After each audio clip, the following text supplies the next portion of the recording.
All right now, all right now, all right. Now we already know they should have been in there. They should have been in there 10, 15 years ago.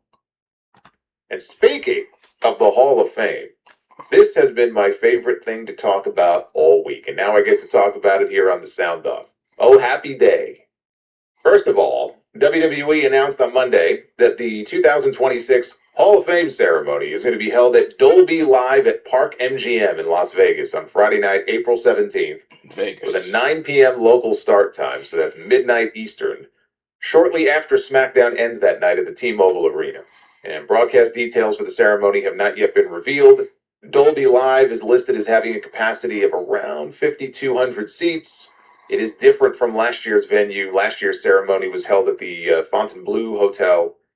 Stephanie McMahon, AJ Styles have already been announced, and the announcement came on Monday from The Undertaker, who FaceTimed with these two men to let them know that Axe and Smash, Demolition, is finally, at long last, taking their rightful place in the WWE Hall of Fame. This has been a long time coming, to say the least. They were my favorite tag team as a kid. I have been lobbying for this. I mean, if you listen to the Sound Off for any number of years, any length of time, you guys know it goes back at least 15 years I've been talking about this on the podcast. They were my favorite tag team as a kid. Just, I loved everything about them, the look, the music, the iconic Rick Derringer music. I know the I knock on remember them was that. always, oh, a bunch of Road Warrior ripoffs. Mm. Well, you know what? I didn't have any concept of that when I was. No, that's I still you're talking about that. The powers of pain. Even what's his name? Kevin Cass and what's his name said and I agree that I said the same thing. Powers of pain look more like the Road Warriors. Because the powers of pain, Warlord and Barbarian were monsters. Not saying Demolition was small, but Warlord and Barbarian, Jesus Christ, it's monster. The massive shoulders, huge. They look like real life action figures. They were huge. Barbarian or what's his name? Warlord's still huge. Even Barbarian ain't no small man. But they had the powers of pain. They had the paint and the crazy haircuts. The only thing they was missing was the shoulder spikes. First, watching them. And to me, they were to me what the Road Warriors were. I'm sure to a lot of other people who were watching them in Jim Crockett Promotions and wherever else that they were watching Hawk and Animal. For me, it was Axe and Smash. Although clearly, both teams drew influence from And the it had the the action Mad Max figures. movie, but Demolition was the shit. Yeah. And I had the chance to interview them at WrestleCon as part of WrestleMania 33 weekend in Orlando a number of years ago. God, probably 8 years ago now. And it was a thrill to be able to chat with them. And of course, I asked them the same question I'm sure a lot of other people have asked them over the years, which is, hey, when are you going to go into the Hall of Fame? I'm sure no one is happier to go into the Hall of Fame than these two. Not even for the honor of being able to, get that kind of news and to be able to, get their flowers, and that's all very cool. But they'll be very happy to not have to answer any more fucking questions about, hey, Yeah. when are you going into the Hall of Fame? How come you're not in the Hall of Fame? They're breathing a sigh of relief. They don't have to answer those questions anymore.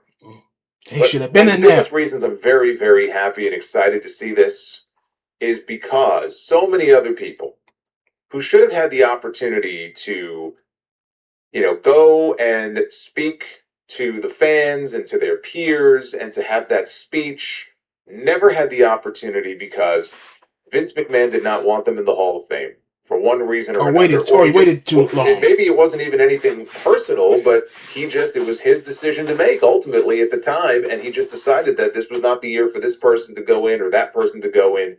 And then they fucking died. And then they didn't have the chance, even when they were eventually inducted, to accept it and to cut a speech and to speak and be alive to get their flowers one last time. And I'll never forgive him for that when it comes to Randy Savage. The fact that the Macho Man went into the Hall of Fame and he was already gone, his brother had to accept on his behalf. What would a Macho Man Hall of Fame speech have looked like? Like we were deprived of ever knowing. That That's the sound of an I American agree with him Hall on of that. Network. Want to be That's a part of it? Listen up. Hello, my name is because of the bad blood there that Vince had, with him or for him for so many years. And it was inevitable that he was going to go into the fucking Hall of Fame, but he waited too long. Vader is another one. Oh man, Vader literally knew that he was going. Yeah, that is. Oh boy, I don't even want to eat. You don't even have to say no more.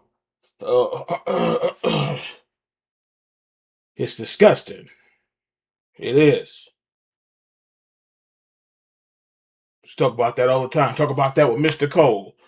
This such and such going to Hall of Fame. No, he ain't in there. Oh, there's such and such. Oh yeah, he's in there now that he's you know what. Now he's in there.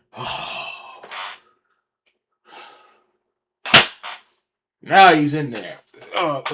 Sid, Vader. Who else?